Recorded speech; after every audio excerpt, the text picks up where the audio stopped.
Hey everybody, I want to talk about a product and platform that I absolutely love and our latest sponsor, Interseller, the prospecting and outreach platform of choice for recruiters and sellers. Whether you're doubling down on business development or recruiting talent, Interseller does all the heavy lifting of finding contact data, automating the email and follow-up process, and syncs all that rich data into 20 plus CRM and ATS platforms. Reach out now and get going on a 2-week free trial and let them know you heard about it from Adam on the podcast today. Check out the link on the website. Appreciate it. Welcome to the podcast, where we introduce you to incredible humans who share their journeys with the mission to inspire you to harness your own inner tenacity to drive your life and career forward. And now, your host, Adam Posner.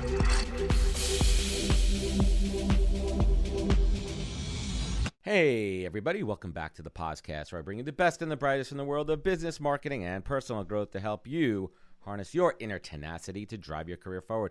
My guest today, Dan Pantelo, founder and CEO of MarPipe, the world's first independent MarTech platform that automates testing of creative for brands. And Dan and his team created MarPipe back when they were running the Pantelo group, which they found out of a college dorm room and eventually scaled to a fast-growing consultancy based out of Soho. So not a garage like Apple and all the other ones, but we'll get into that. And he's come a long way from selling electronics on the streets of Brooklyn, and love it. And he and his company are trailblazing a new era of data that informs the best creative for the job. And today, MarPipe has raised over $10 million from the likes of Adobe, Samsung, and executives at BuzzFeed, HubSpot, MediaMath, and Criteria, to name a few. And a lot of exciting innovation to cover in this episode and Dan's story, so let's get to it. Dan, welcome to the podcast.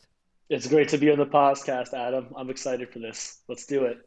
Awesome, man. I really enjoyed our conversation before we went on air. It's funny too. I always think about like kind of recording those and doing like a behind the scenes kind of thing. But those are the private chats. Those are the get to know yous. That's when we get into the good stuff here. So let's hit the rewind button, and I want to bring everyone up to speed on your career. Let's bring it back. Yeah. You're first generation American. And I made this crazy mistake of thinking you were Italian, but you corrected me so eloquently that it's actually Ukrainian.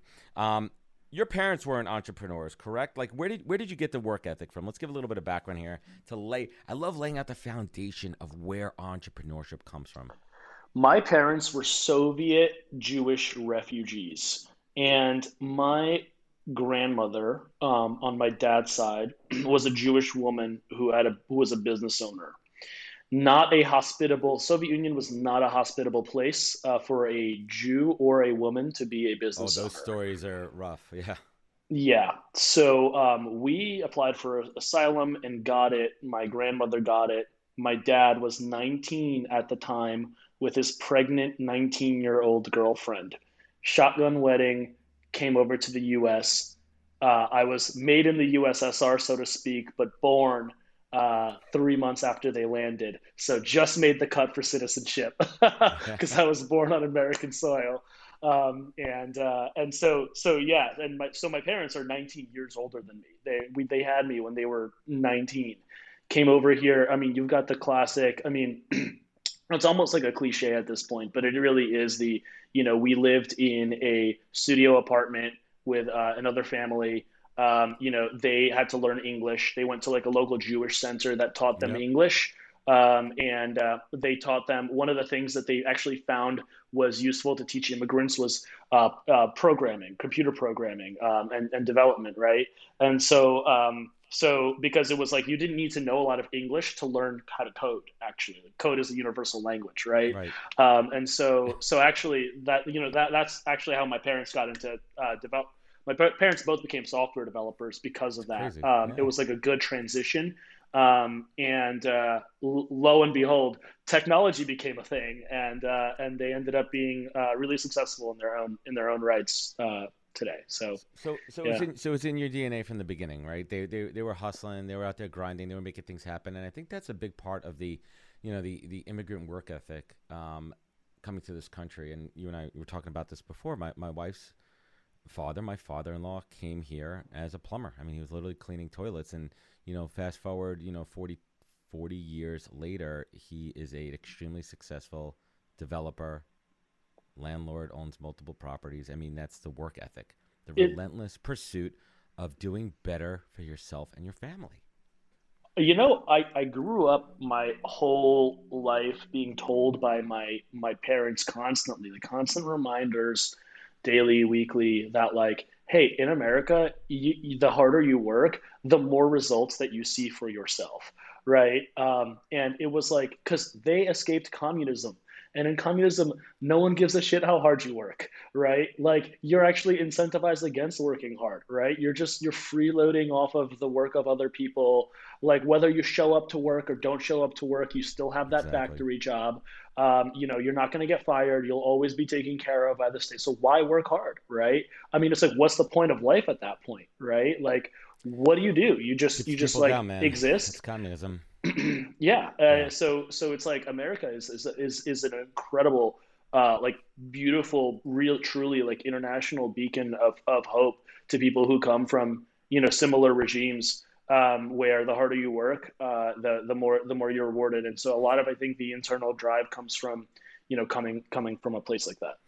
I love it, and I love to really hear these stories. So let's talk about like your early experiences selling electronics on the street. Like everyone kind of has a story, like selling newspaper route or selling baseball cards. Take us back to those early days. Like how'd you get into it, man? Was there like an older dude, an older influence that you saw? How'd you get into the hustling electronics on the mean streets?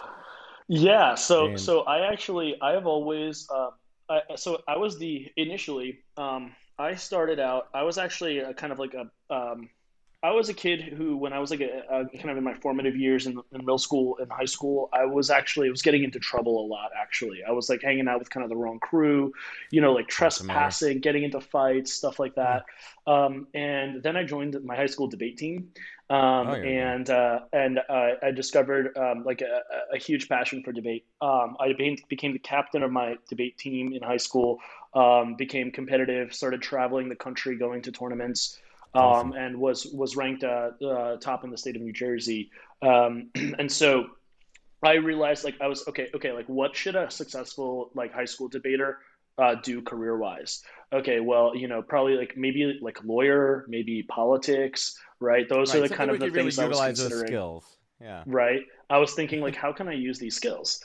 And so ultimately, I was disenchanted by both of those because I figured out a lawyer doesn't do those dramatic scenes in the courtroom 24/7. It's It's not actually really like that. Yep. 99% paperwork, right? Absolutely and not. then, Yep. I know and then firsthand. I'm married to one. Yep. yeah, so it's like I don't want to do paperwork all day, and then politics is just a dirty, obviously. So essentially, like I decided, okay, I want to go into like marketing and advertising. Actually, I think that's like a good outlet for those kind of talents. So I was like applying for marketing internships and advertising internships, and I was applying super late in the season, and I found this one advertising internship, and they were like, "You're gonna do guerrilla marketing," is how they build it on the on the application, right?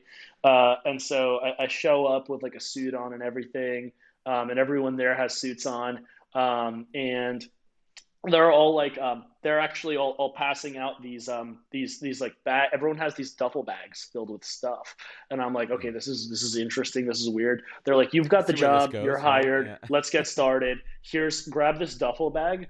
It was full of makeup. It was full You're of like, like, and so they were like, here's the pitch, here's how you sell it. Like you say, hey, we're doing like a local promotion in the area.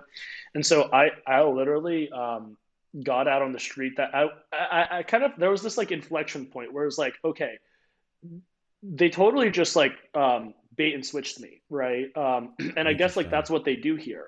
Um, now, now here's like this moment where it's like, okay, do I just absolutely dive into this and say like, screw it, I'm already Yeah, here. just go Like for it. let's Yeah. let's just do it. Let's see what happens. Or do I just like say like, oh, this is obviously a bait and switch. Like let me go home and like now I don't have anything to do for the summer. So I was like, fuck it, let's go. Let me see it. Let me try my hand at selling makeup on the street. Why Um, not, right? yeah, I'm already here. Let's do this. I started. I went out onto like literally the street of Manhattan. We had a territory, and we were up like on the street. I don't know. Most people who are like Manhattan regulars know those people who would stand on the street corners and try to stop you to either get you to donate to some charity or something like that. Right. Sign Just up for that like Greenpeace or Amnesty International. Yeah, one of those things, right? Yeah. and those are all hustles, by the way. Those are all hustles. Do not donate to a charity through someone that approaches you on the street. Do your own research and go directly to the charity. Do not do like, sorry, not to knock their Here's a hustle, little but PSA for everybody, right? so I was selling makeup, and I turned out to be pretty good at it. I was just approaching people on the street. What I learned a really important lesson. I cut my teeth on this. Life is about getting through the no's to get to the yeses, right? Anybody can sell makeup on the street of Manhattan, but not everybody can be told no 100 times to the face, right? And it was like, so the only thing you need to do to sell makeup successfully on the street of Manhattan is actually just be told 100 times no and have the perseverance to stick it out to get to that 101 answer, which will be a yes, um, and not let that ruin your attitude, right? No. So It's a tremendous lesson for anybody, and to learn that young, and I kind of look back on it too, and I think I definitely had those experiences. That's what builds that tenacity, that early tenacity, and the calluses to be able to take those hits and keep on going. A lot of people would just stop and say, "Screw it, I'm going to go do something else. I don't want to take this. I don't want to take these no's." mental calluses are a real thing, and like they stay with you forever. And I think that part of any early formative career should be a very difficult, hard manual labor job, or just like door to door sales. I think that any person in their formative years, any teenager, that's going to benefit them for the rest of their life by So leaps and bounds. It's not going to be easy. It's going to be very hard no, summer, but you're gonna thank yourself for it. yeah. Let's pause on that for a second because I have a couple of thoughts there. I look back and I could easily say that some of my earlier jobs, of course, I hated them in the moment, and it taught me a ton. And in looking back on it, I think that you learn so much more from things that you don't like about a job than what you do like. I talk about my time at American Express, great company, hated my job, but I learned things there at American Express that I apply now, 15 years later, 12 years later, to my own business, how I Yeah. manage it, the process and everything too. But let me ask you, it's like just side note here, right? Like all these kids out there, right? Like I think that the way of hard working and paying your dues is now being shit upon. The idea of Hmm. hustling and grinding, right? Like you and I would not, correct me if I'm wrong, Dan, you and Hmm. I would not have our business and success right now if we didn't actually grind, hustle, and work our ass off. No, of Are, course not. is a new Of generation, are they course not. soft? Is this a problem that we're about to have? Are we gonna have a generation of softies? It's very like kind of self filtering, right? Like we kind of so I think that a lot of people have entitlement issues today, but I also think that a lot of actually boomers and late millennials also have a lot of those similar entitlement issues, right? I think the main driver behind hard work, I think, is curiosity, intellectual curiosity, and that's not tied to any specific generation, right? So, like, for instance, a millennial who says, I don't give a fuck about crypto. I don't want to learn about this. Like, what is this bullshit, right? Like, that is laziness. That's like, and they're not going to do the work to try to wrap their mind around new concepts and new things that Exactly. are developing and happening because they're entitled and lazy. And you see that mentality is huge with boomers, right? And with millennials too, who don't want to learn Yeah, about the it Gen Z spans stuff. So it's generations. It spans. yeah, so I think it's a mentality thing. And look, you know, it's so cliche to say this, but like, just if you surround yourself with people who work hard, like those people won't like Bob, like you will, people will filter themselves out of your circle before they get into your And orbit. wait till you hit my age and you see how true that really is. Surround yourself. I sound like the old fuck in the room now. Like surround yourself with people that keep your mind going. Like my group of friends, we're talking about stocks, we're talking about crypto, Yeah. NFTs, right? Like we're keeping ourselves fresh, we're challenging each other. Like Uh, yeah, we're talking about sports and shit, right? But we're also on Sundays, right? But we are talking all week about stocks and the market and understanding, and that helps you grow and learn. But you hit on a word that, in my opinion, is the most important character trait because I'm a recruiter and we do hiring is curiosity, being inquisitive, always searching for the why, the solution, and everything. I mean that's key. I mean that's a huge trait, right? Yeah, I mean, it's so I don't know where it comes from. And I think that like I think it comes from kind of not being jaded, right? And maybe even being like naively optimistic and wondering about the possibility of various things. But when you and your friends are a curious group, like the jaded people like are not interested in your conversations. Like they think they'll hear what you're talking about and be like, you guys are all stupid. None of this is going to work out. The market is Go screwed. buy those Oh, JPEGs, you idiot. why would anyone build this if Google and Facebook could build this? It's just like hey, like this. I want to have conversations that aren't interesting for jaded people, right? Right? That's Yeah, fun. That's funny, man. So I want to talk about, I want to just rip through the career here a little bit. So in yeah. college and right out of college, you had a great rotation of internships after selling makeup, right? You worked in social media, marketing, biz dev, finance. You did it all. I How yeah. important was that? How important was that foundation? When you launched a Pantelo group. I mean, like to have all those key pieces lined up. Let's talk about like that runway. I sold makeup on the street and then I sold electronics because there was a shop that was doing it across the street, the same guerrilla street style, Right. like street sales. But they were like, you're going to sell what's called Obama phones, which Yeah. ironically, coming from a Were those the Soviet throwaways? country, Yeah. this is when so if you're on welfare, the state pays for for a smartphone for you. And Russians do so not like Obama. I think it's like It literally is like Russians a and dirty. It's a dirty word in my house. I think it's like Cubans and Russians are ethnically the most like conservative, politically conservative groups, and it's because they come from communism and they're scared of anything that Oh they yeah. think may even resemble it. Anyway, I was selling, so I went to electronics, and then I got it was a 100% commission job. That was like a really good taste of entrepreneurship because it was like, okay, if I don't do well today, I don't make any money. It's called And so learning to then eat what you kill. Invaluable lesson there, people. That's how Dan and I live here. If we don't work, we don't eat. If we don't kill, we don't eat. That's exactly right. Yeah, like it's just all Simple as that. 100% on you. So but that means also means so your like downside means you could be on the street, but your upside is uncapped. So I'd much rather live in that world than like 9 to 5 Any day. land, right? Any day. But like after getting that taste of that like that commission structure, right? I went back to college. I was in between all these internships, and I thought, okay. By the way, I got legit real internships after that because I learned my lesson to apply earlier. Yeah, lesson So, learned there, but people. Apply I earlier. Check started, timelines. Yes. yeah, exactly. But what I came away with was being a debater in high school gave me Were really you a good. master debater? If you It's my if dad. you There's think my you're the dad joke of first the day. one, Check it off. Check the box. The if you dad think joke is out today. We are done. 11:24 this is this actually a morning. comedy podcast now, no longer a business show, comedy show. We've got I could a do stand up all day podcast. long. So we so okay, I was a really good writer, and I could it kind of given any subject matter could do like research and write really quickly. So I started writing essays for my friends in college.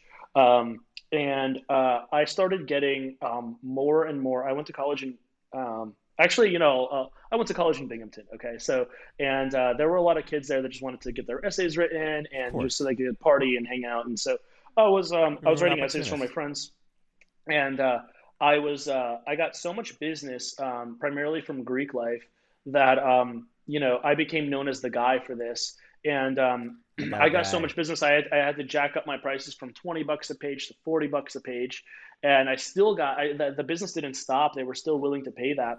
And so what I did was I went around to all of the 400 and 500 level writing classes and found the kind of some really talented writers, and I just recruited them into a group chat, and I was like, guys, I can pass you a ton of work. I'll pay you $20 a page for any There we project that you go. take on. Learning the margin So, game. Simple business. I had this group chat going where on one side I was getting all this work every day, all of these essays and assignments that people were passing to me, willing to pay $40 a page. And then in this group chat, I was giving them out. I was like, who wants to take this project? Someone would jump on it. And they would, I'd pay them $20 a page and just keep the margin. This paid for my college bar tab, my tuition, There you go, And so man. it became like this kind of big operation. Thriving Now, business. That's entrepreneurship, my friend. Learning how to make $2 out of one.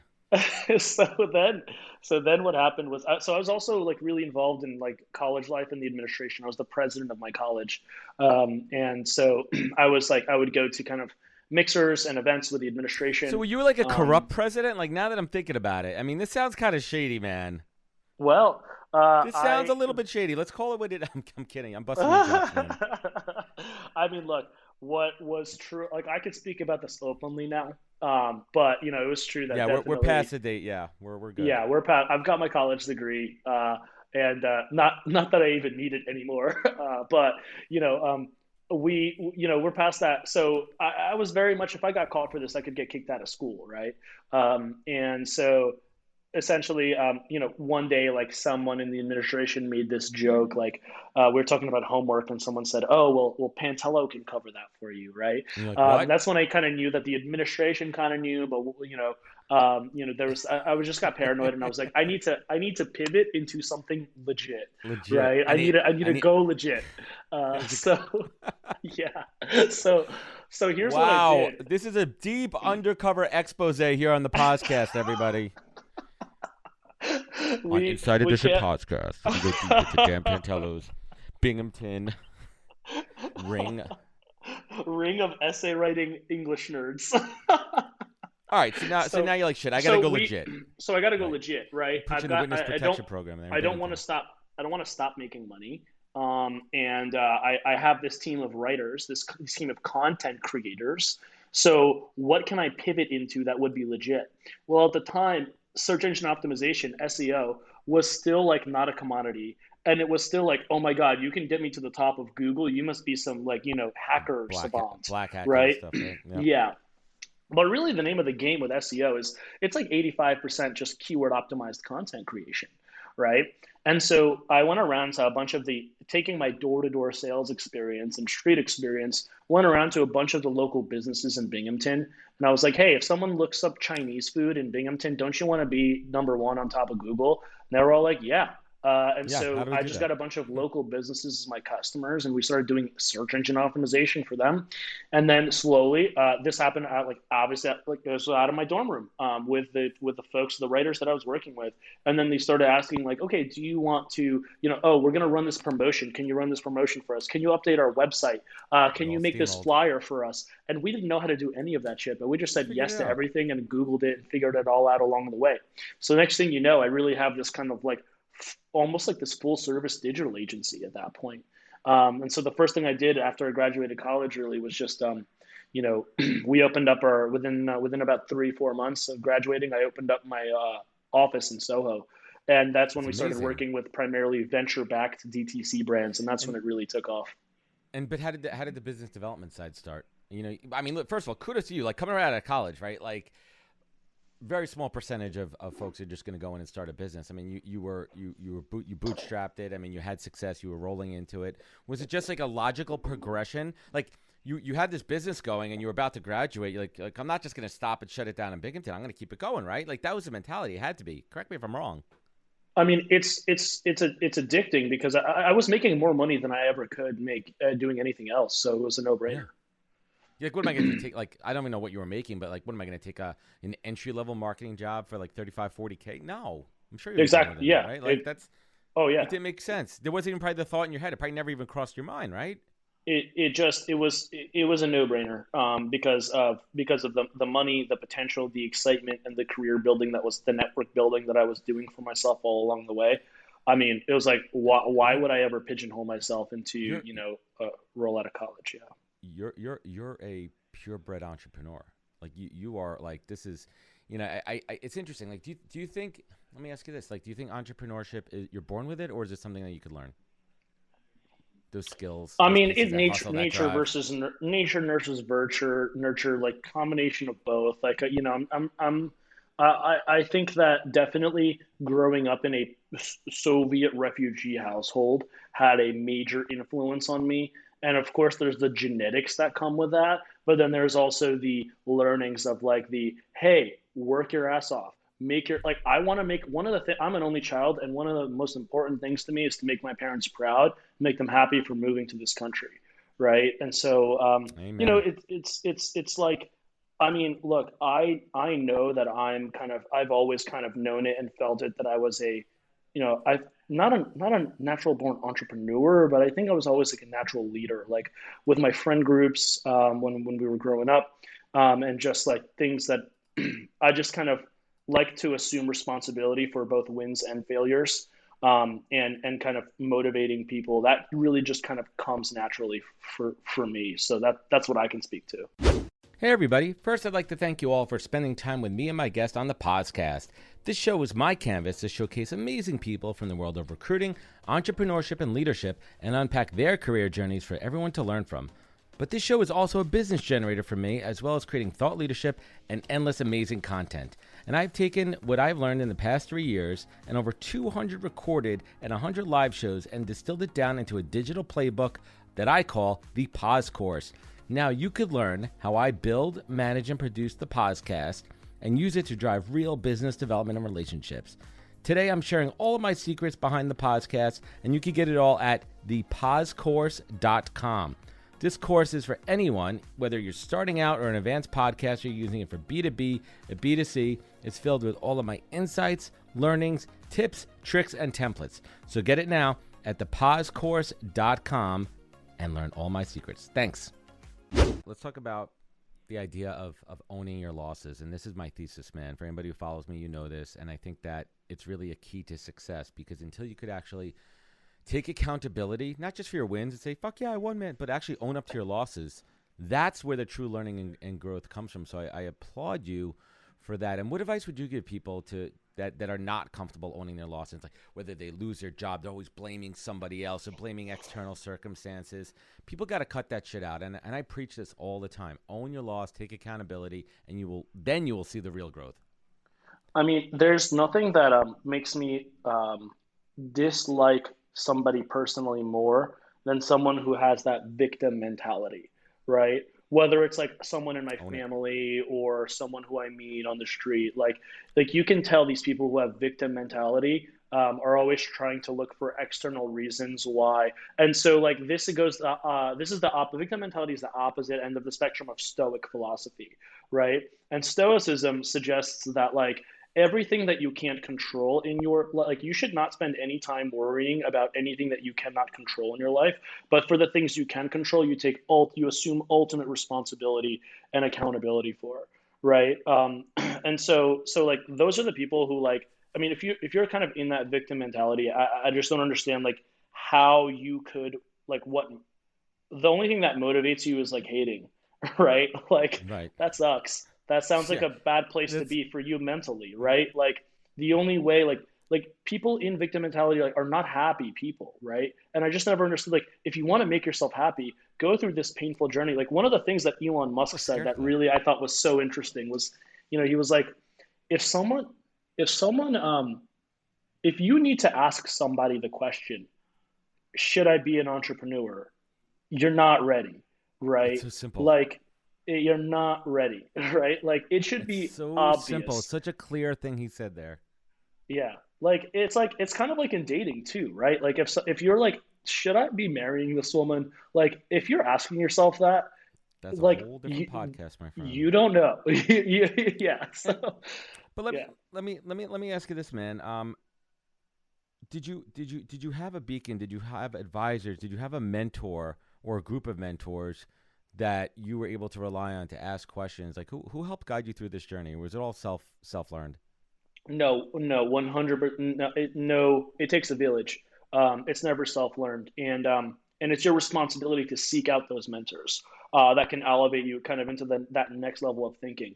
When I was like poor, and we were kind of like on the street, and I was just like doing random stuff.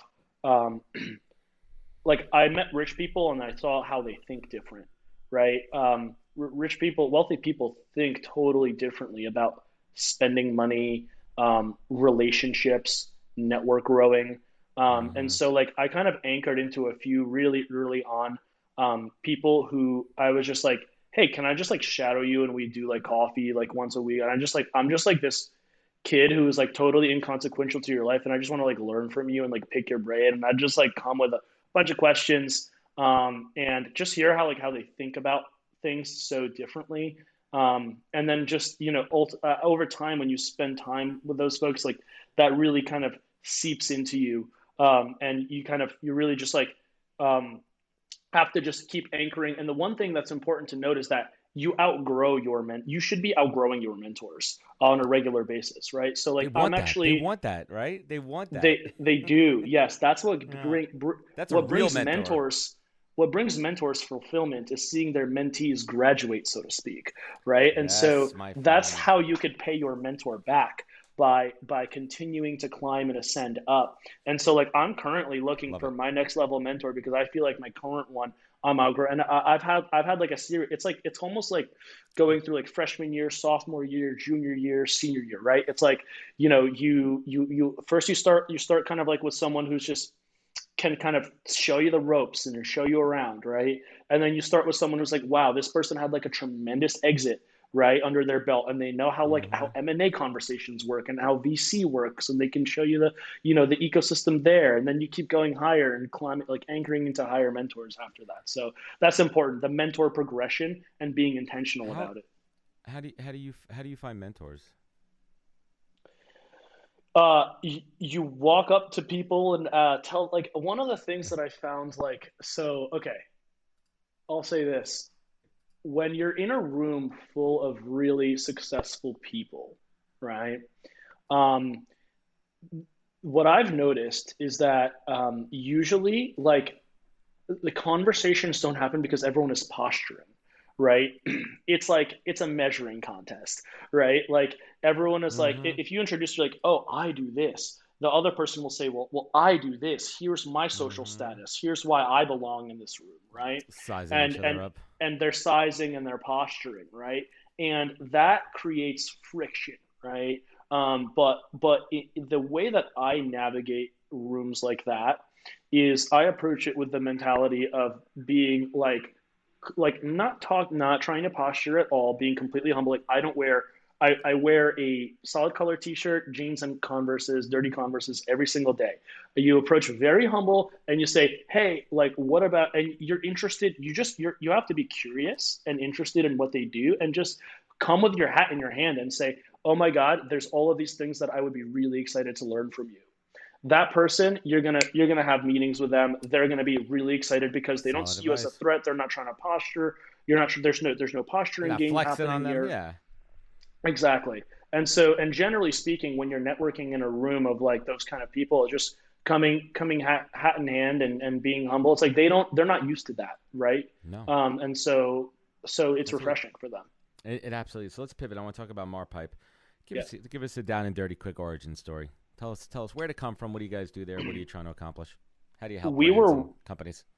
when we had our digital agency in Soho, we were making ads and running them, spending like, brands that are spending like $1 million a month on Facebook ads, venture backed direct to consumer brands, companies like Hydrant, or like, if you think about VC backed DTC brands, there's so many of them in the city. There's Casper, Allbirds. So really kind of companies like that fit that kind of that mold, right? And we were making ads and running them for them.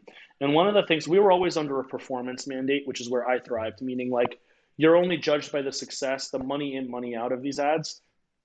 Meaning we're not just like some like a Y- branding agency making pretty Your pictures trying compensation to. was based on the performance. Your performance Exactly media right. agency, right? Exactly. That's exactly Results, right. So we were compensated based on quantifiable results. results. Hmm. Exactly. And so what we really kind of quickly discovered was that the most important element to performance by far, and some people listening to this podcast might be surprised by this, but the most important element to ad performance by far, the one thing we could do to change things that would have the biggest impact on performance was not your audience targeting, It was not your reach, not your brand. It was actually the creative itself. And what I mean by that specifically is if we took an ad that we made and just changed the background color from blue to green, or replaced a cactus somewhere in the background with a palm tree, even the most granular visual variables would have such a material, profound impact on the performance of that piece of that ad. Most people think that if the ad isn't performing well, scrap the whole idea. Let's start from scratch, hire a new agency. No, actually making small granular visual differences Oh, more can cost have as effective. much of a performance impact.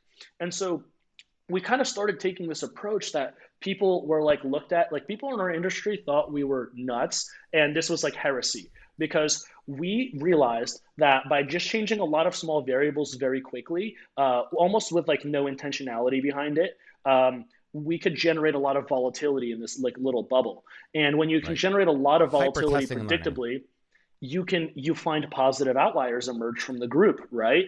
And so those positive outliers, you just take them and scale them, and then sometimes they wouldn't even make sense at all. Like we would It's just tell something a brand resonated, like, just something resonated for the right reason in whatever way. Hyper testing, learning, optimizing, rolling out, scaling.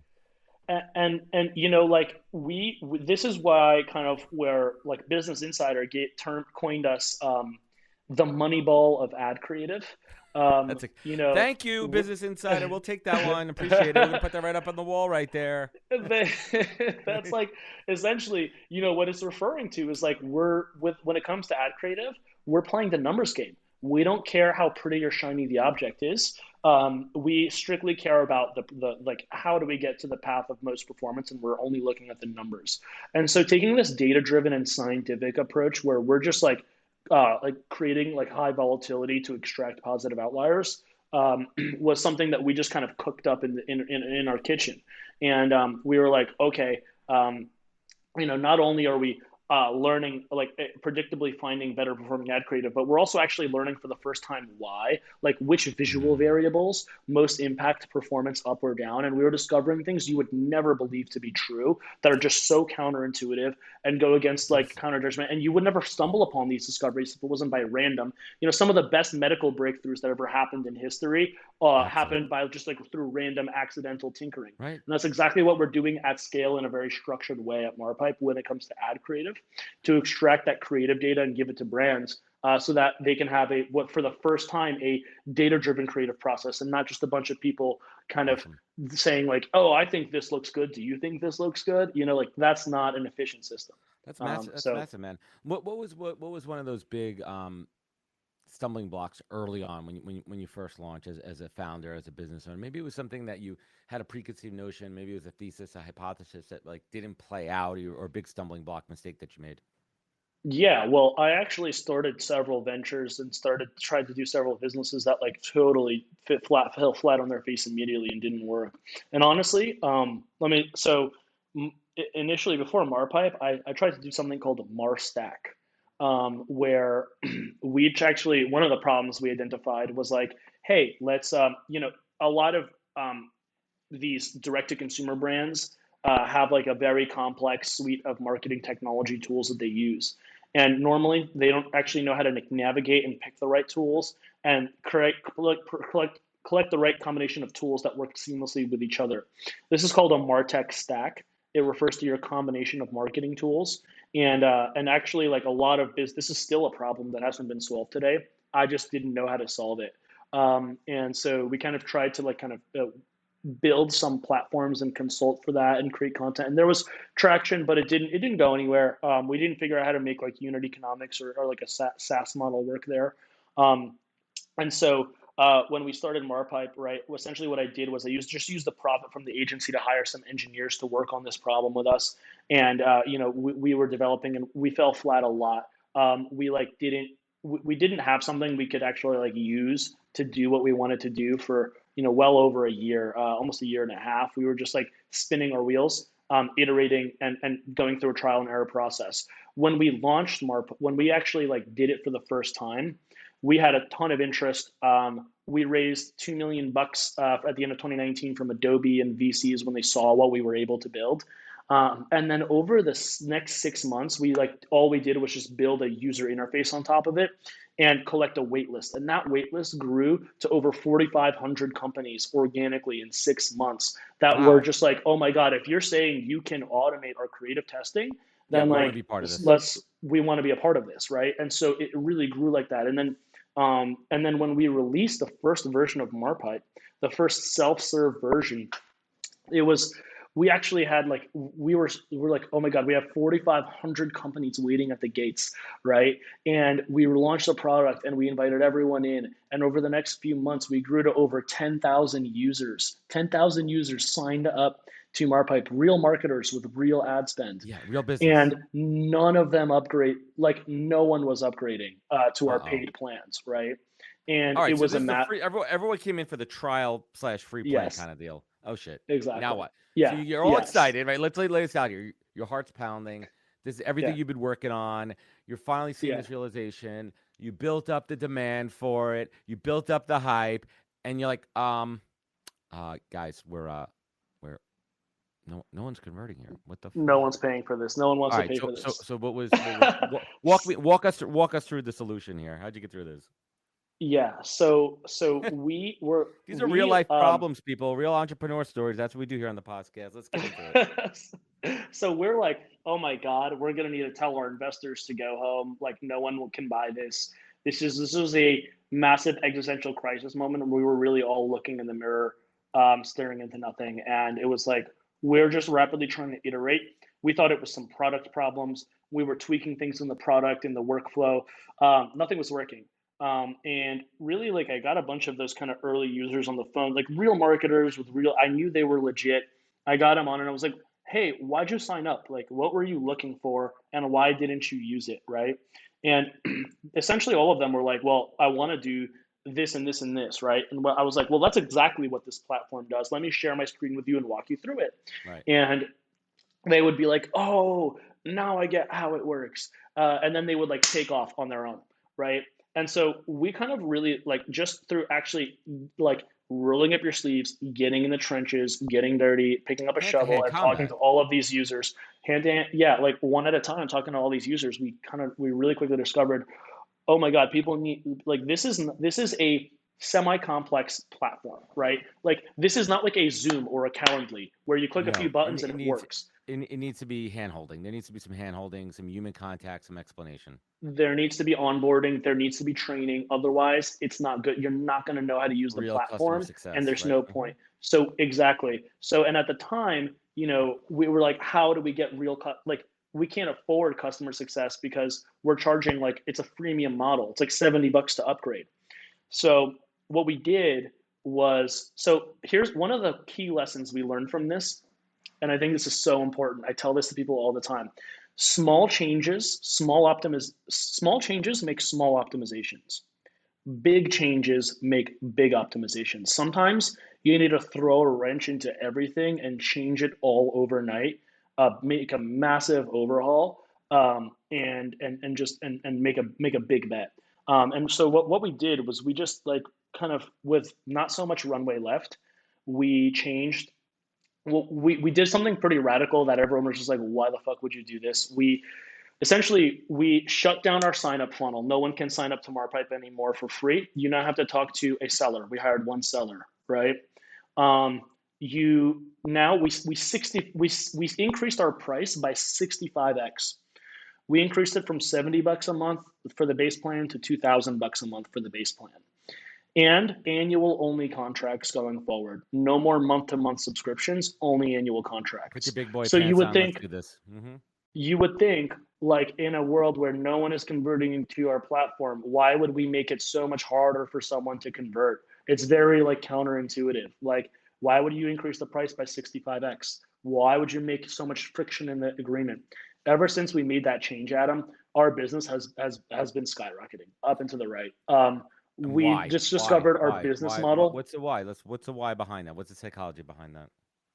So there's several things, right? First is like when you're positing to do something like extreme, like something like creating a platform that makes the creative workflow data driven for the first time, that fundamentally changes the creative process, which is this massive industry with all of these professionals. No one takes it seriously if you're selling something for $70, right? There's this sales psychology element that has like a really, really big factor in mind. And then once you're like, because what we found was it was really easy to sell the premise of the product. Everyone Right. The wants idea makes sense. the It's a no-brainer. ability to do this, No one's right? gonna say no. I don't want to do that. Right, exactly. Like doing it No, is no a marketer, no-brainer, no successful marketer is gonna say no to that. which is why it was so easy for us to get signups. So we knew Of course. we tapped real demand, we tapped real product market fit. We just didn't know how to build a business on top of it. And what it comes Hmm. down to, everything around a business goes down to like the business model, right? And that kind of like the unit economic structure you set up. And so what we decided to do was build a sales led organization rather than a product led organization. Product led companies are like great. It's great for like simple tools, right? That Hmm. like have like massive viral potential. Like Dropbox is product led. Zoom, Calendly. All of these like kind of free sign up products that are just like really simple to use. But then you have like these really large billion-dollar businesses like HubSpot and Salesforce, where if you want to engage with them, you're required to buy their $2,500 or $3,000 onboarding training package. You cannot use it Right. without going through the Skin in the mandatory game. training. Right. Skin in the game. Exactly. So we just figured out we're more like those businesses, than we are It's like it's those about other who do you, it's ones. about who do you want to align with in the future. I love that, man. So I want to bring it home here. I mean, what's on the horizon for you guys? What's next? What's the next big hurdle that you as the founder need to jump over Yeah. and overcome to take it to the next level? So I mean, right now we recently, about 3 months ago, we raised $8 million from some of the best investors in our Nice. space. Congrats, man. That's We in big. about Thank you. In about the past 3 months, we also we 2.5xed our team size. We also just about doubled our revenue. Boom. And so the growth, we kind of feel like we're right now, we're staying, the growth trajectory is just staying on top of it and scaling it and hiring the right, like we can't hire enough engineers, CS, and salespeople right now. That's actually kind of one of our biggest challenges. Good. We'll talk As after the show. as we look ahead to the future, right? One of the most exciting things is like the change that like this new workflow will have on the creative space. Like this is this moment in this industry where we're bringing the forklift into the warehouse. You don't need to carry boxes by hand anymore. All you need to do is have one of those box carriers, train them how to operate the forklift, right? And you'll be able to do things so much more efficiently. And so it's Good this analogy. massive moment of automation that's happening in specifically the advertising and marketing creative space, which is so exciting. And our product roadmap reflects that completely. So like we're right now, we're about to integrate with every single other place where marketers serve Love it. their media, right? So not just Facebook and Instagram, but Google and All those LinkedIn and platforms. Twitter Hmm. and Trade Desk and all of those platforms. And we're going to be this kind of like this mesh that is really like the ultimate goal of this platform agnostic kind of operating system for creative testing. That is where marketers and advertisers will go to run their creative experiments. And we all know that creative testing is like exercise for brands, right? Exercising is hard and difficult and resource intensive and sometimes painful, but we all know that the ones who do it the most are the Yep. strongest and the healthiest. It's the same thing That's for how you do it, brands man. and creative testing, right? And we kind of feel like we're in this place where we're selling exercise in a pill. So That, yeah, it's a good problems to have. Let me ask you this before I bring it home here. yeah. You interview a lot of people, and I assume at this point in the growth of your company, by the time someone gets to you, they're going to have those skills, the hard skills required for the job. But how do you like? What's kind of like your go-to question to really see in a short amount of time, like their values, their character, what they're all about? Do you have like a go-to question? How likely do you think it is that we are currently in a simulation? That's the question. Like in the So Truman Show kind of thing. Is that kind of where you're yeah, going with that? Like exact we're in this big or the experiment, this big Matrix, like you know. yeah, yeah. So it's like, so the reason I asked that question is for several reasons, right? One, it's like completely unexpected. It's a totally unexpected curveball. What's it look Like like? this is like Not like what's your favorite color and why? you're not prepared for that. Well, maybe if you listen to the podcast, you will, and you're about to interview with me, you will be prepared for it if you listen all the way to the end. Well, we'll But find out. Easter egg. but what I like, you know what that gauges, Adam? That measures that question. The answer to that question measures curiosity. So it's like one of those really deep questions you could crawl all the way down a rabbit hole on and present some I'm really sure. profound thinking about. Yeah, I'm sure you get some And really interesting responses too. You're like, this person might be fucking crazy, but I like it, right? exactly. So like most It might people, be I'll tell just the crazy that we need in this company. 2/3 of people will just tell you like, oh, haha, they'll giggle nervously and say, I don't know, right? And it's like that's an immediate disqual. Like it's like, okay, if you're not even willing to like wrestle with that question, or you're not even curious to like explore this with me and have this conversation right now, it's like, well, what happens when some curveball hits you? You know, whenever like based on whatever you're working on. You know, my hiring philosophy is hire smart people and just get out of their way, right? Like you shouldn't That's what hire this is, smart man. people so that you can tell them what to do. They should tell you what to do, right? And so they need to be curious and always kind of breaking through barriers and thinking through all these things on their own rather than you having to do it for them. Killer advice. And speaking of killer advice, Dan, let's I ask these same two questions for anyone who knows the show for a reason, because this is how I learn and this is how I share back to my audience here. Dan, what's the single greatest piece of advice you've ever received that you take action on every single day?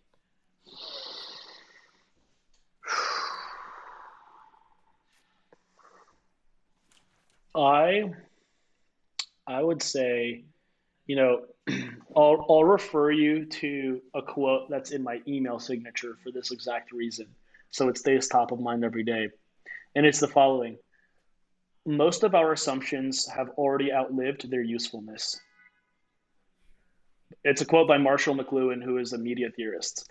And it's about essentially like everything, whatever you assume to be like true about the world or about people is likely changing as we speak, right? And so, you know, take stay curious and keep learning, right? And That's a good keep one, man. executing against those learnings. And like, you know, it's like strong opinions loosely held, right? Like as a debater, I can convince you of Hmm. I can probably convince you of kind of believing for one thing or against that same thing. um, but it's like my personal convictions are like I can defend them until I can't, and at that point they change. Most people refuse to change their assumptions and anchor into that because of some ego Yeah. situation. They don't want to. Um, They don't want to admit that they're wrong, or they might have misunderstood something, or even that that's there's right. another way to think about it, or being open-minded. Yeah. Yeah, And that's so that's. it's like let go of that, let go. Like it's okay. Like I'd like to be proven wrong, right? I seek it out and seek people who can challenge me on that front. Most people don't think like that, and I think that that's like that ruins a lot of great conversations from taking place. It's interesting. That's a common thread I hear amongst a lot of accomplished leaders. I mean, I've had Fortune 50 CEOs on here. I've had incredible entrepreneurs like yourself, and the words that you're saying right now deeply resonate, and I've heard that multiple times. It's really growing that idea of just challenge me. I want to be challenged, right? And I'm open to Hmm. being challenged, and I want to hear your point of view, and I also want to create a space where that's okay as a leader and as a Exactly. business owner. So Dan, let's bring it Yeah. home here. I love your story. This has been a fantastic conversation, and you go back to the rough times in your life, maybe in childhood, and you were growing up, um, you know, without having the money and the resources, and you had to find that way to pull yourself up and really harness that inner tenacity to drive yourself forward. And then on the flip side of that, looking now, I mean, this is success, man. This is the American dream, and you're living it, and you're making your parents proud here, right? And you want to show gratitude. What Yeah. is your roadmap? What is your compass? What keeps you focused? Dan Pantelo, what is your North Star in life? Oh man, my North Star in life is happiness, which is like such a basic answer, but just to break it down a little bit deeper, like God damn it, man, I love what I do. I wake up every morning. I'm truly grateful for where I am. I walk outside onto the street of New York and I look up like a freaking tourist. Yeah. And I never kind of get into that day-to-day rut where, that has people, those people who are looking down on the floor as they walk have like become jaded and lost their sense of like kind of just gratitude and hope. And so I'm looking up like a tourist every day, you know, and it's like it's the ability to come in and work on what I want to work on, collaborate with people that I want to, happiness I find in freedom in kind of in self-discipline, right? It's not about it's never about the money. It's about the journey. If you're not enjoying the journey and the day to day of this, you're doing the wrong thing. If you're listening to this show, you're on a journey that you're not enjoying that you're not enjoying, remember, small changes only make small optimizations. Make a big change. That's what I'd say. I love it. There it is. Dan, thank you so much for joining us today. I want everyone to check out marpipe.com. Where can folks find you? Where can they connect with you? Well, only check out Marpipe if you're in the business and willing to pony up a couple bucks. I get that, but where can folks find you? Where can they learn? Where can they connect? Yeah, if you want to learn more about the platform, you can reach out and chat with any of our sales folks and get a demo. Just go to marpipe.com. Super simple. And if you want to follow me and keep up with me, I post a lot of bullshit and very few smart things on Twitter at Dan Pantelo. So thanks for having me, Adam. This is a lot of fun, man. This is great. Yeah, this is good stuff, man. And everyone listening at home, I mean, these are the conversations. This is where the gold is, right? If you're anyone, entrepreneurship at any level, even thinking about it, or you know what, totally cool to work 9 to 5. We all do. There's nothing wrong with that too, but you're looking for that spark. You're looking for a great story and a great journey. I hope you got that out of this one. Dan, I want to thank you. Hang with me for one moment as I sign off here. Remember, sharing means caring. So if you did like this episode, share it with your friends. It goes a long way. Spread the word of the podcast. You can find out more at thepodcast.com. Remember, look out for each other. Take care of one another. And catch us next week for another good episode of the podcast. Goodbye, everybody. Wisdom is forever, but for us, it's time to go. Thank you for joining us. Luckily, we'll be back with our next episode soon, jam-packed with more incredible humans. Thank you for listening, subscribing, and sharing. To join the conversation, search the podcast on LinkedIn. And to catch up on past episodes and more info, please visit www.thepodcast.com.